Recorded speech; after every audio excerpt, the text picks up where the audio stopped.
Mesdames et messieurs, fidèles téléspectateurs de cette grande émission, le magazine Espace Libre, vous êtes très nombreux partout à travers la République démocratique du Congo pour suivre en tout cas cette émission parce qu'aujourd'hui, nous avons une très grande thématique que nous allons devoir débattre ou analyser avec mes invités qui sont ici sur ces plateaux.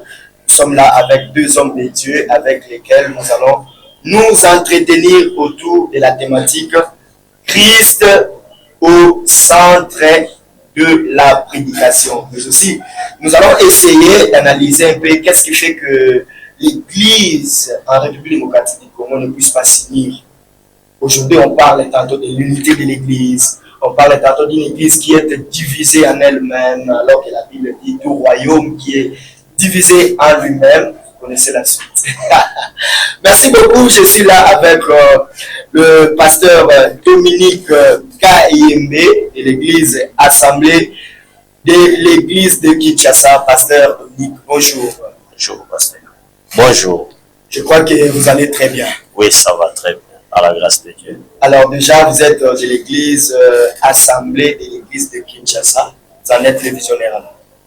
Je ne suis pas visionnaire, mais je suis serviteur là-bas. Ok. Et elle est située déjà où? Nous sommes dans la commune de Limité, précisément au quartier.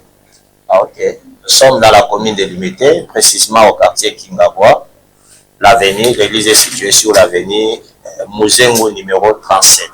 Ok, merci beaucoup, pasteur Dominique Kayembe.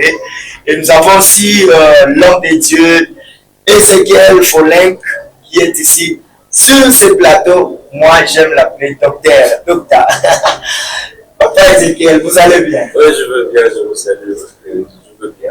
Nombreux sont les téléspectateurs qui nous suivent déjà avec cette thématique Christ au centre de la prédication. Est-ce que la thématique vous va déjà?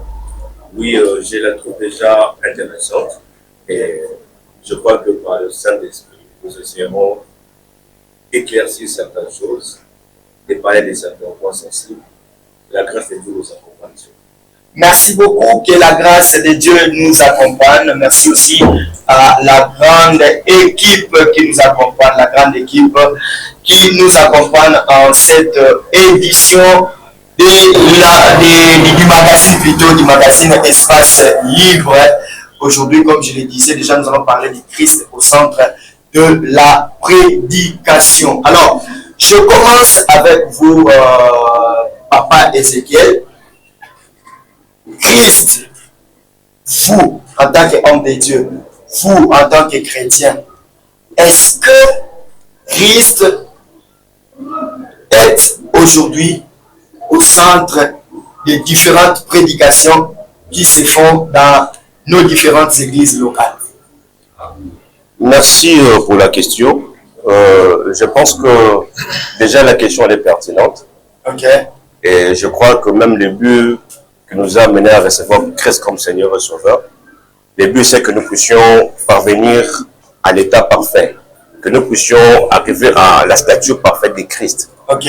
Et si Christ est vraiment présenté, la conséquence serait que les hommes qui sont prêchés, les hommes qui sont enseignés, okay, seront une représentation. Selon que la Bible parle de Christ, il est l'image et l'empreinte même de la personne de Dieu. Si Christ l'est, alors l'homme qui est enseigné, parce que le but c'est qu'il ressemble à Christ, il doit arriver à cette stature parfaite. Mais dans la complexité de cette thématique, nous devons aussi comprendre que Christ, c'est un projet de Dieu. Christ, c'est un projet de Dieu. C'est un projet de Dieu. Il est non seulement une personne, mais il est aussi une plateforme. Il est aussi, comme je l'ai dit, un projet de Dieu. Si je peux éclaircir Christ comme projet, parce que je pense que c'est là qu'on va peut-être essayer un peu de patauger. Alors, Christ, c'est un projet qui a commencé depuis la Genèse. Depuis la Genèse où, lorsque Adam a failli, lorsqu'il a failli, le projet a été, selon la parole de Dieu, la femme, aura un enfant qui d'elle sortira une postérité qui fera que Satan soit vaincu. Alors, mais cela s'étend plus et devient plus visible avec l'histoire d'Abraham. Lorsque Dieu appelle Abraham, il dit à Abraham, Abraham, quitte ta maison, ton pays, ta patrie, je ferai de toi une nation. Ok? Je ferai de toi père de nation. Lorsque nous allons dans Genèse 17, il y a une belle précision qui dit, de toi sortira une nation, mais de toi aussi seront bénies toutes les nations de la terre. Ok? Alors, parce que nous sommes fils aussi d'Abraham dans la foi. Pourquoi fils d'Abraham? Parce que le projet qui est aujourd'hui, l'église qui est aujourd'hui, c'est un projet qui a commencé de manière claire vraiment avec Abraham. Parce que le but que Dieu poursuivait en Abraham, c'est de sortir de lui une nation, et de par cette nation, que toutes les nations de la terre soient bénies. Et Christ maintenant est la réponse, parce que la Bible précise que toutes les nations de la terre seront bénies en ta postérité. Maintenant, cette postérité, Paul vient les présenter dans Galates pour dire que c'est Christ qui est la postérité d'Abraham. Alors, s'il est la postérité, il est la postérité selon quel ordre? C'est que la chose que cette postérité va manifester, c'est l'accomplissement de la promesse, qui est d'abord de sortir une nation, et de par cette nation, que toutes les nations de la terre soient bénies. C'est ainsi qu'aujourd'hui déjà l'Église doit comprendre, comme Pierre l'a dit, et vous, au contraire, vous êtes un sacerdoce royal, une race élue, un peuple acquis, mais il a dit aussi, vous êtes une nation sainte. Et c'est de là vient aussi le qualificatif, soit les titres de Christ comme roi. Donc Christ comme roi, c'est lui qui devrait être normalement au centre de toutes les prédications. C'est lui qui devait être au milieu de tout ce que l'Église fait. Logiquement. Alors, nous allons revenir à vous, Pasteur Dominique. Aujourd'hui, quand vous sillonnez ici à Kinshasa, quand vous sillonnez, vous lisez les différentes affiches de nos églises, vous vous rendez compte que de plus en plus, Christ est un peu mis de côté par rapport à tout ce qui se raconte. Est-ce que c'est une bonne chose que l'Église qui devait mettre Christ au centre puisse rejeter le même Christ? Merci beaucoup pour la question. Cela ne m'étonne pas. Parce que je lis dans la Bible, un jour, Dieu était en train de marcher avec un peuple. Et après avoir marché avec un peuple, il était le seul roi.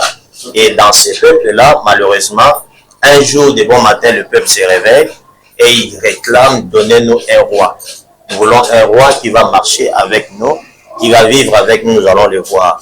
Et c'est depuis ces jours-là, parce que la Bible dit, il n'y a rien sur la terre qui est nouveau. Tout ce que nous voyons a été déjà fait.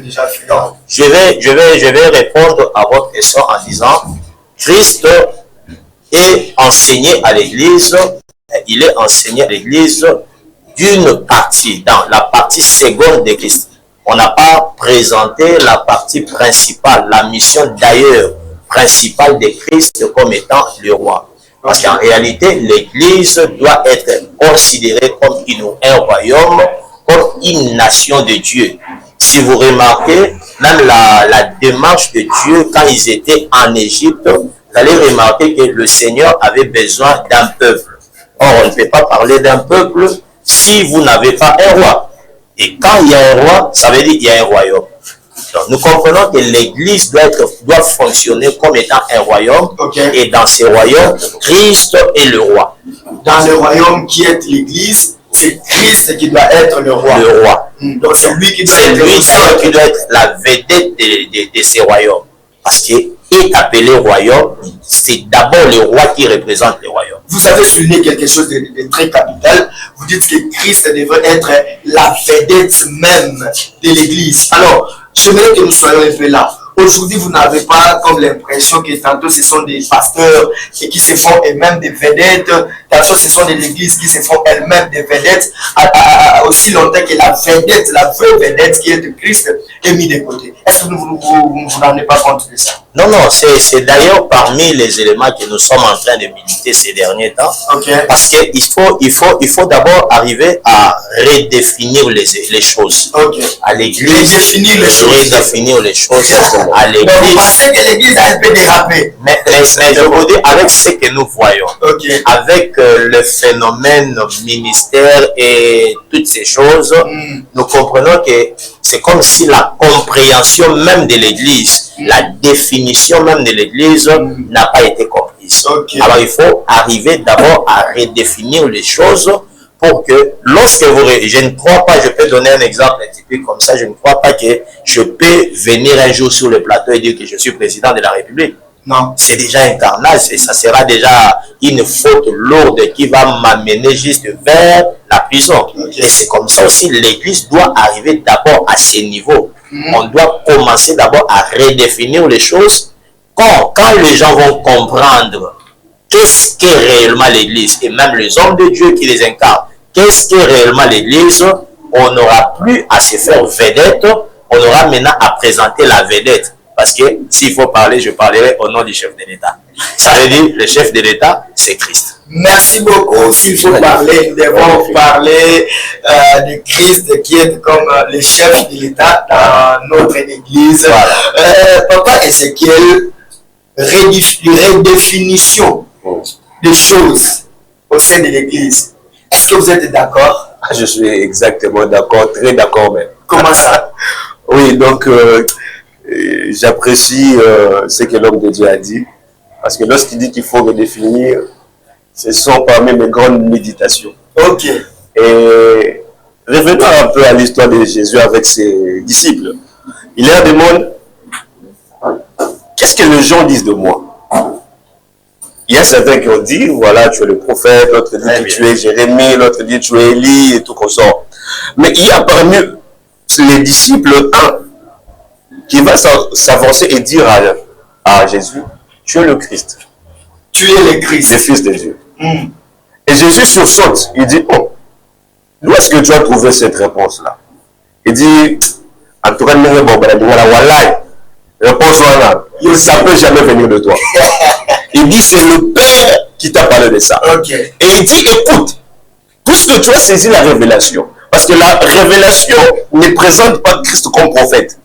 Parce que dans tout ce que le disciple disait, ils voulaient, donc ils avaient toujours tendance à le rapprocher avec une mission prophétique. Tu es le prophète Jérémie, tu es Élie et tout comme ça. Alors Jésus, lorsque Pierre répond, il dit, tu as compris. Il a dit, tu es le Christ. Christ vient du grec Christos. Et Christos, c'est un titre qui veut dire Messie. C'est un titre qui n'est réservé qu'au roi. À l'époque, ce n'était réservé qu'au roi. Et c'est là qu'il dit, puisque tu as saisi la révélation, tu es Pierre, et sur cette pierre, donc sur cette révélation, je bâtirai mon ecclésia. La pensée de l'église est née là. Alors, l'église n'appartient pas au daddy, l'église n'appartient pas au pasteur. Non. Mais l'église appartient au Christ lui-même qui dit mon église. Mon ecclésia. Maintenant, lorsque Christ dit ecclésia, Jésus n'est pas la première personne qui a mentionné le mot ecclésia. Ce n'est pas aussi la première personne qui a créé ce qu'on appelle l'ecclésia. Parce que l'ecclésia, Jésus faisait référence à quoi? À l'époque, l'Empire romain, qui était en train de régner sur Israël, avait aussi un système politique. Alors, dans le système politique, il y avait un groupe de gens qui se réunissaient pour prendre certaines décisions, mais ce groupe-là s'appelait ecclésia. À l'époque de la Grèce antique, ces groupes étaient démocratiques, ça ne dépendait pas du roi. Mais à l'époque où Jésus est né, quand Jésus faisait son ministère, l'église dépendait directement du roi, soit de l'empereur. C'est là qu'il dit que je bâtirai mon ecclésia. Donc, en tant que roi. Parce que c'est lui qui ne peut bâtir un ecclésia. C'est lui qui peut communiquer avec un ecclésia, n'est que le roi. À l'époque, c'est le roi qui décidait comment se comporterait l'ecclésia.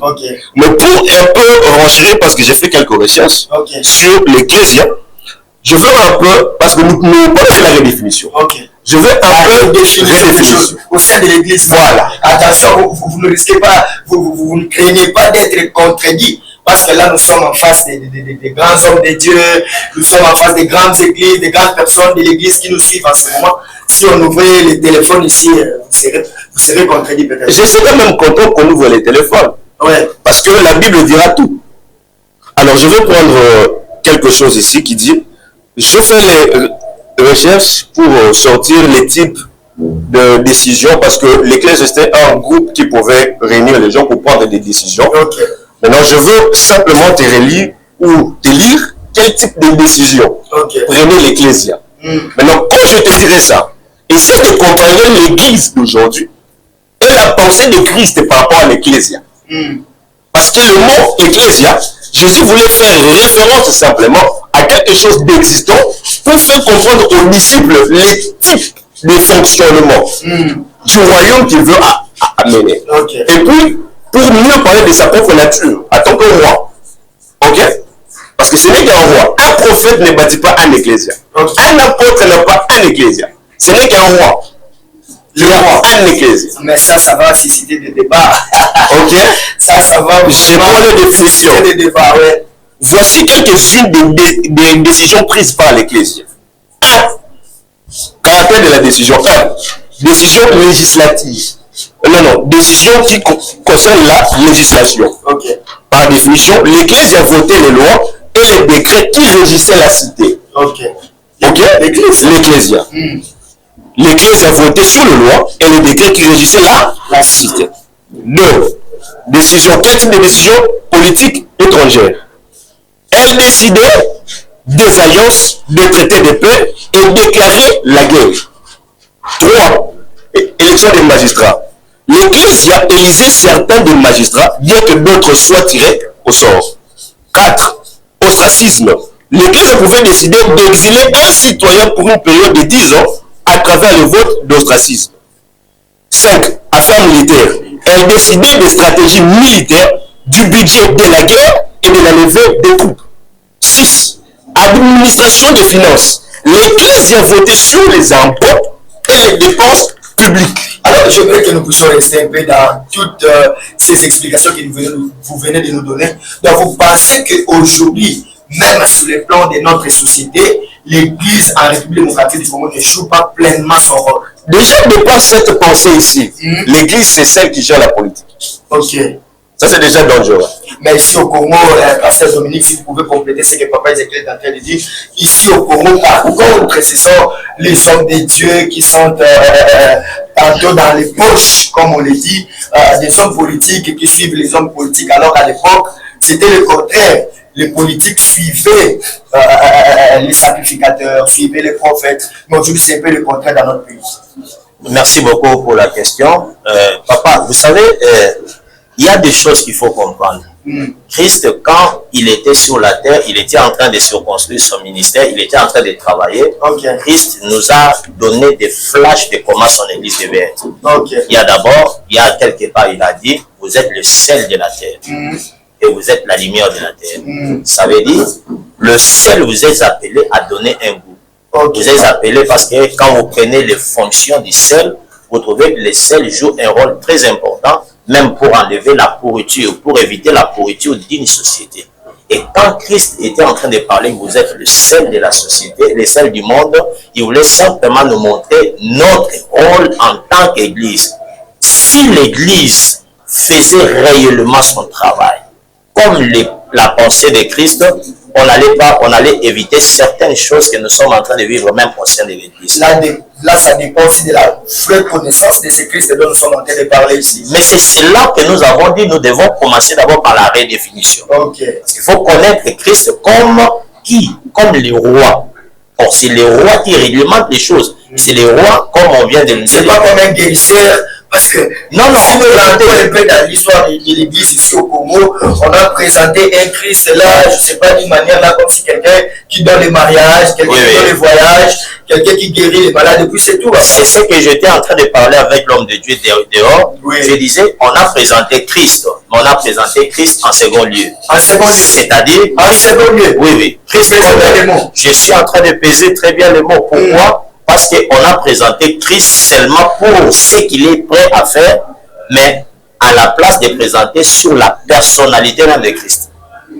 C'est là qu'il faut commencer les choses. Si nous avons un papa à la maison, on ne cherche pas à connaître qu'est-ce qui est dans sa poche. On doit d'abord connaître qu'est-ce que papa veut. Qu'est-ce que papa cherche à faire. Il est notre papa, qu'est-ce qu'il veut. C'est là que les choses devaient commencer. Au lieu de voir d'abord les poches. Parce que ce qu'on a présenté plus les poches de Christ. On a présenté plus les choses que Christ est capable de faire. On n'a pas présenté la personnalité du Père ou bien la personnalité du roi. Donc, mesdames et messieurs, vous nous suivez partout. Je sais que vous êtes nombreux devant vos postes de téléviseurs. Vous qui aimez cet espace, espace libre, en tout cas, excusez-nous pour cette tautologie, mais sinon nous sommes là pour analyser les questions très très importantes. Alors vous aussi qui nous suivez, vous pouvez déjà nous envoyer vos messages. Notre téléphone est ouvert, il est opérationnel. N'appelez pas s'il vous plaît. Vous pouvez juste nous envoyer les messages parce que nous sommes là avec les hommes de Dieu et sur ce plateau, c'est tellement chaud. Nous sommes en train de parler de Christ au centre de la prédication. Si vous avez un père à la maison, vous avez besoin juste de connaître qu'est-ce que papa fait. Mais vous n'avez pas besoin de connaître qu'est-ce que papa peut faire. Ça, c'est très fort, pasteur Dominique. Alors, je reviens à vous. Je m'en vais directement chez papa Ezekiel. Est-ce que, lorsque nous parlons de la redéfinition des choses, vous voulez dire à ceux qui nous suivent que Christ était mal présenté ici en République démocratique du Congo par ceux qui ont commencé l'Église, sans pour autant dire qu'ils n'ont rien fait, ils ont fait quelque chose. Mais est-ce que vous pensez qu'ils ont mal présenté Christ? Merci pour cette question. Déjà, sentez-vous à l'aise, nous sommes sur espace libre. J'ai béni Dieu pour le travail que nos pères ont fait. Ok. Parce que nous devons être conscients que l'atmosphère de cette nation est une résultante aussi de ce que les aînés, le Père, ont fait. Okay. Nous avons connu Christ parce que eux, ils l'ont connu. Okay. Ils nous ont présenté, ils nous ont introduits dans la foi. Et ce que je sais, c'est que aussi la révélation est progressive. Ok. Il y a certaines révélations progressives. Il y a aussi de manière prophétique certaines révélations qui sont liées au temps. Comme Dieu dit, l'ange qui dit à Daniel, scelle cette vision. Parce qu'elle n'est pas pour ce temps, mais c'est pour le temps à venir. Et les gens de ce temps-là liront cette prophétie et ils comprendront. Okay. Parce que l'explication n'est pas de ce temps. Okay. Je pense que dans la dimension où nous sommes, l'Église a en face de lui un système qui cherche à détruire de part et d'autre. Le système qu'on appelle le nouvel ordre mondial. Ok? Lorsque Moïse va combattre Pharaon, de nature et même dans la spiritualité, Pharaon c'est une divinité. Dieu sait qu'il ne peut pas envoyer Moïse comme prophète pour combattre un Dieu. Parce que lorsque Moïse est parti, il a compris que les choses étaient compliquées. Quand il est rentré vers Dieu, Dieu lui dit maintenant, Moïse, écoute, je t'ai fait Dieu devant Pharaon. Parce que le combat qui s'est passé entre Moïse et Pharaon, c'était un combat de Dieu. C'était pas un combat des hommes ordinaires. C'est ainsi que il va faire monter les sacrificateurs prévus. Aaron. Il dit, toi tu seras Dieu et Aaron sera ton prophète. Pour ne pas laisser le vide de la perte du prophétique. Okay. Mais le combat avec Pharaon, dans cette dimension divine-là, devrait être de manière équitable. Il fallait un Dieu pour faire face à un Dieu. Et ça demandait aussi une connaissance. Voilà. Et une redéfinition de la nature de Moïse. Dieu lui dit non. Avec ce genre de combat, tu ne peux pas. Parce que Pharaon étant Dieu, c'est le maître des doubles de mer. Qui régnait sur la terre et sur la mer.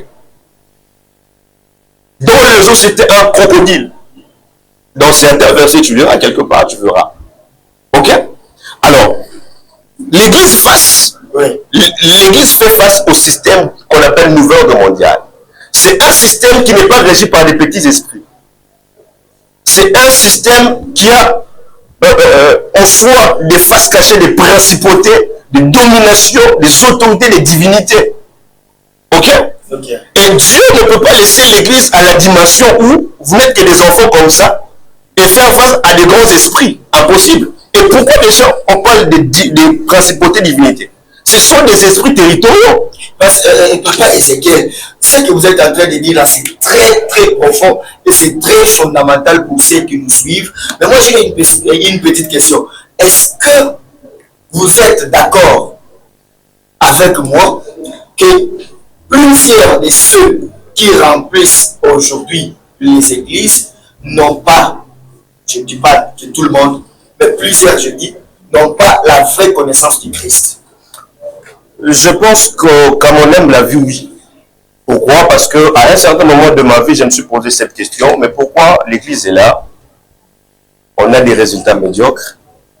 Lorsqu'on rentre dans l'histoire, parce que l'Ancien Testament, c'est l'ombre des choses à venir. Donc, on voit l'histoire de Joseph. Joseph a travaillé où? Dans la cour du roi. Daniel a travaillé où? Dans la cour du roi. Jephthé, c'était un général d'armée. Josué, prophète général d'armée. Samson, un général. Ok? Alors, si le but de Dieu c'était de sortir une nation, de par laquelle toutes les nations prendront exemple, auront comme repère, comme père, ok? Cela impliquait que Dieu puisse former des gens capables d'être une réponse, soit être comme des gardiens de la nation. C'est ainsi qu'il y a des grâces, comme de Joseph qu'on a lu dans la Bible. Prenons même l'histoire de Moïse. Moïse n'a pas œuvré simplement comme prophète. Moïse a œuvré aussi comme roi. Parce que pour gérer un peuple, il faut une dimension royale. Comprenez pourquoi Dieu a tout fait pour que Moïse puisse grandir dans la cour du roi. Ok? Parce qu'au-delà de prophète, de celui qui doit diriger un peuple, il devait avoir des connaissances royales pour diriger un peuple. Ok? Et de la même plus loin, on peut sortir même la pensée de l'ordre de Melchisedec, où il y a le roi et les sacrificateurs. Le roi et les sacrificateurs. Okay. Et les chrétiens doivent être capables de maîtriser ces deux dimensions. Le chrétien doit maîtriser ces deux dimensions parce que notre but c'est quoi? Nous sommes une nation. Le but c'est que, étant nation, on doit gérer des nations. Je vais être clair. Je vais te choquer même. Ok? Lorsque Christ dit, voilà, ils seront choqués. Lorsque la Bible dit, Jésus dit, allez et faites de toutes les nations des disciples. Ce n'est rien d'autre qui dit, allez et coloniser les nations. Allez et coloniser les nations. Ah ben oui. Dans l'église, travaille dans la colonisation des nations. Nous devrions travailler dans cette dimension. Mais on ne sait pas ce qui s'est fait aujourd'hui au Congo. Mais bon, je ne sais pas, en tout cas. Au Congo, les chrétiens sont des pleurnichards. Non, mais en fait, le problème, c'est qu'ils sont enseignés. Ok? C'est de la manière dont ils sont enseignés. Parce que l'homme ne peut donner que ce qu'il a reçu. Ok? Alors, si on a appris que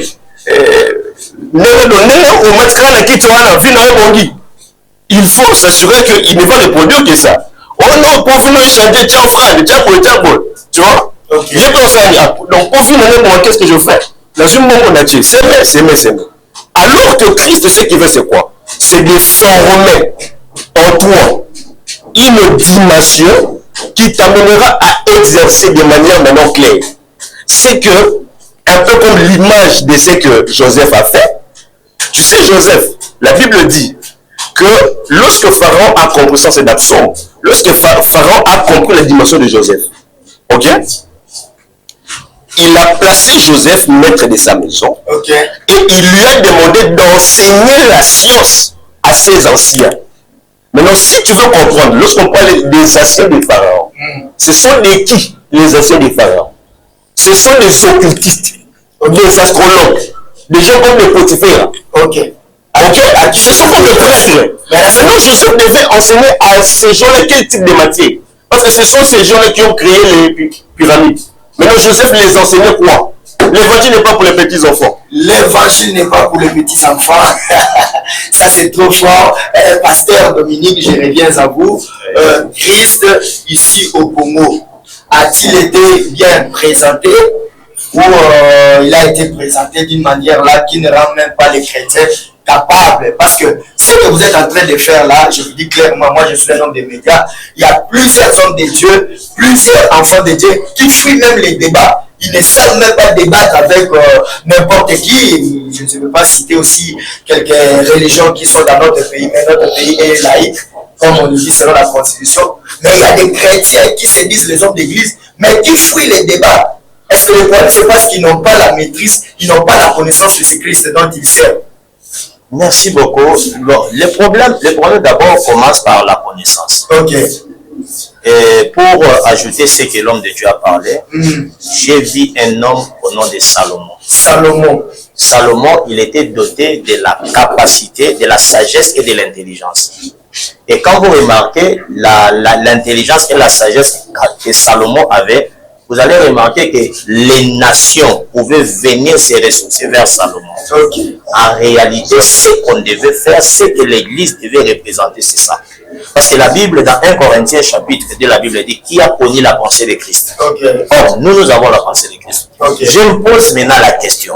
C'est la qualité des chrétiens que nous avons. Avons-nous vraiment la pensée de Christ? Exactement. C'est là le vrai problème. Est-ce que nous avons la pensée de Christ? Je me dis, je peux répondre carrément non. Non. Pourquoi? Parce que je ne peux pas comprendre un Christ que nous appelons roi être tellement médiocre.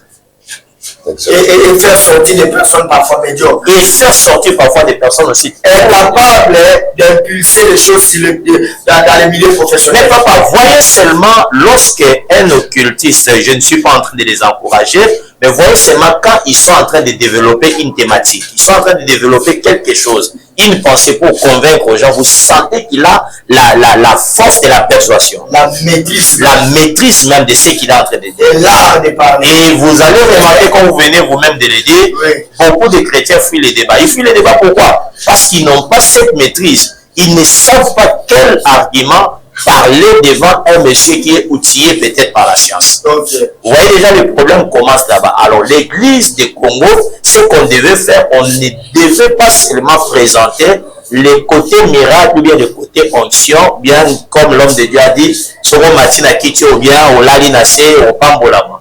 On devait aussi montrer la vraie face cachée de ce que nous voulons comme bénédiction.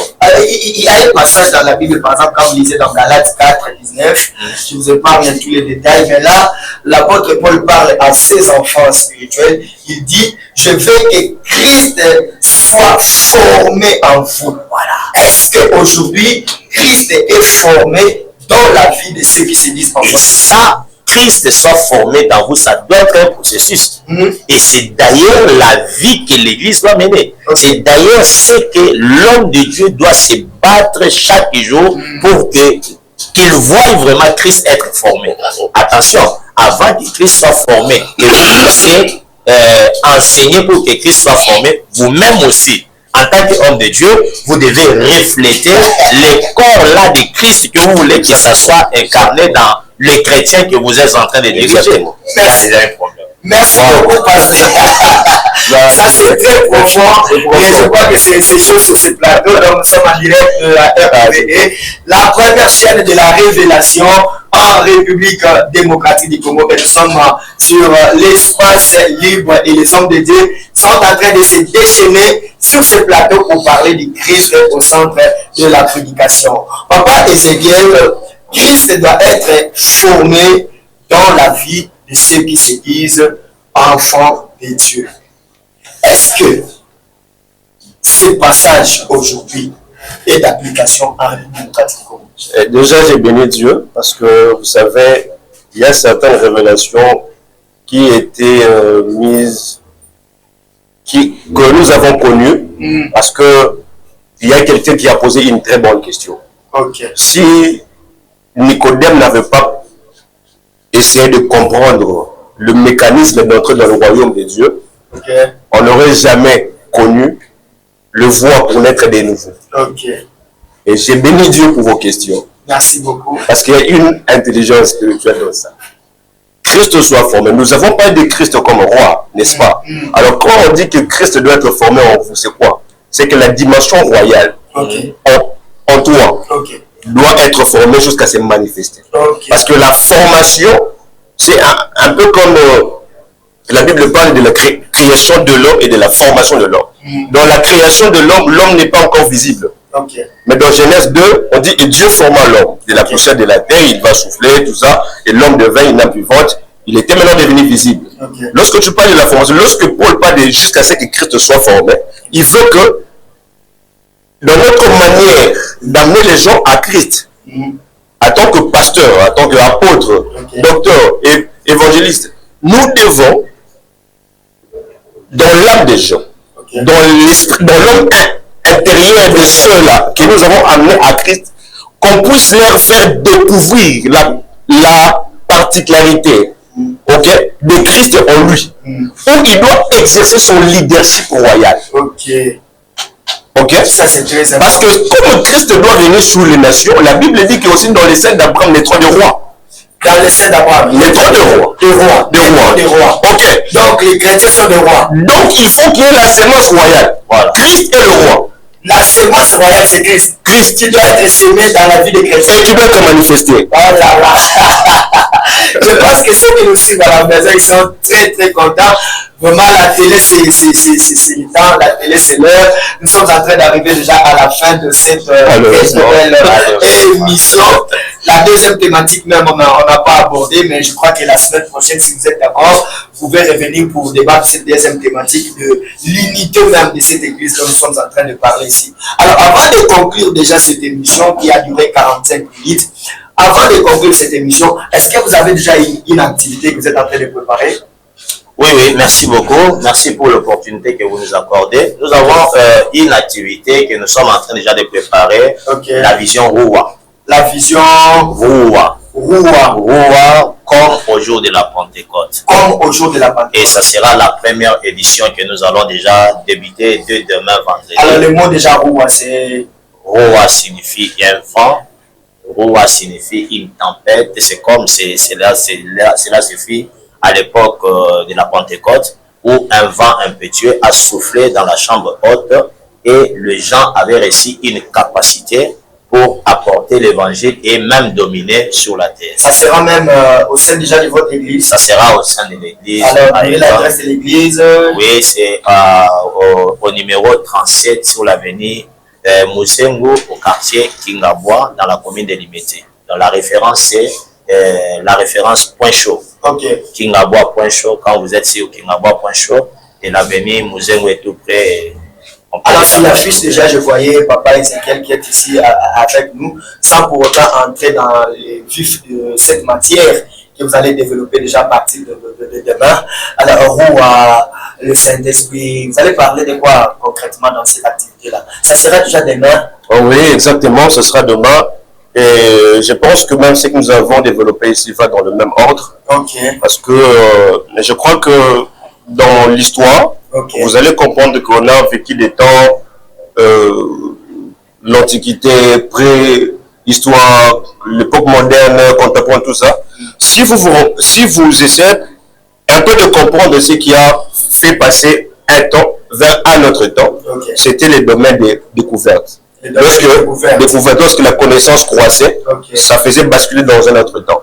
Alors pourquoi nous disons Roua?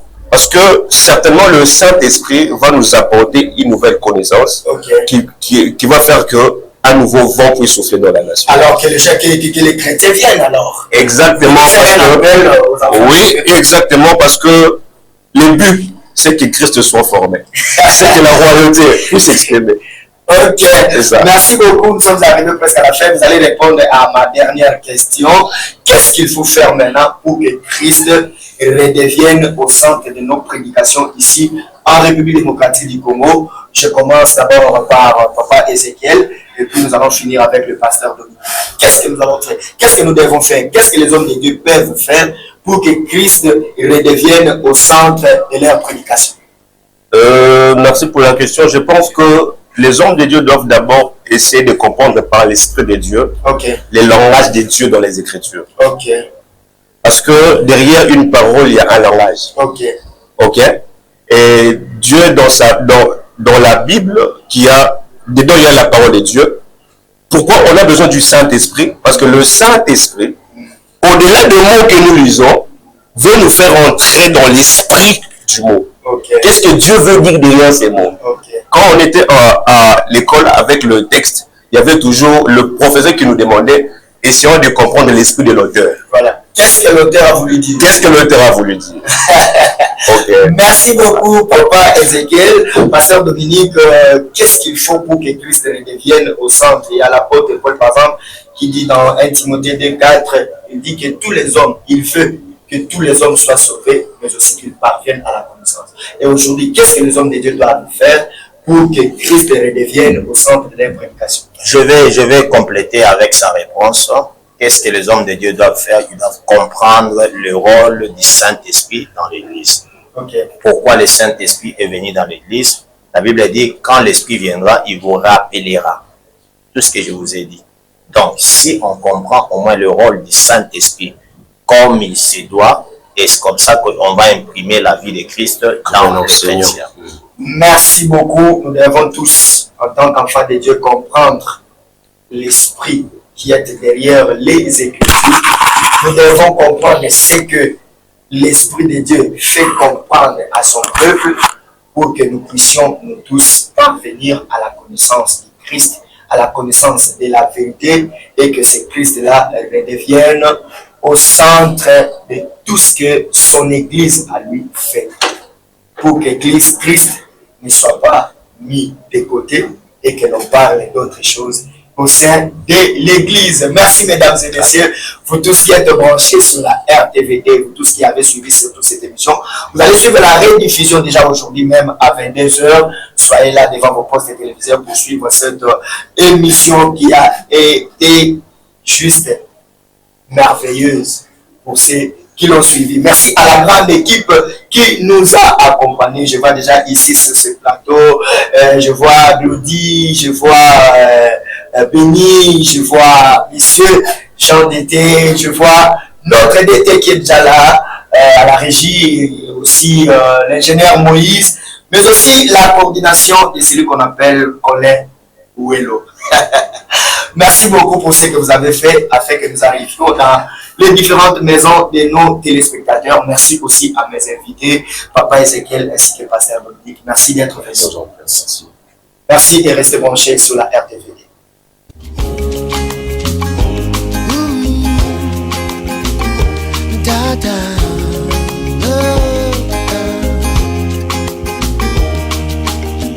Summer, winter, autumn, spring, mountains, blue skies and the seas, rainbows, sunshine and the trees.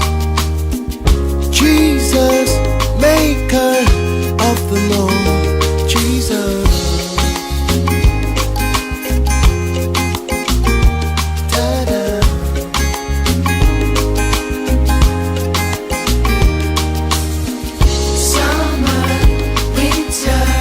Autumn, spring, mountains, blue skies and the seas, rainbows, sunshine and the trees. You made them, Jesus, the maker of them all. Everywhere I go, I see you right there. In the beauty of nature, you shine all around. For you are everything, and everything is you. Precious Jesus, a wonderful wonder you are. Oh, oh, oh, oh, oh,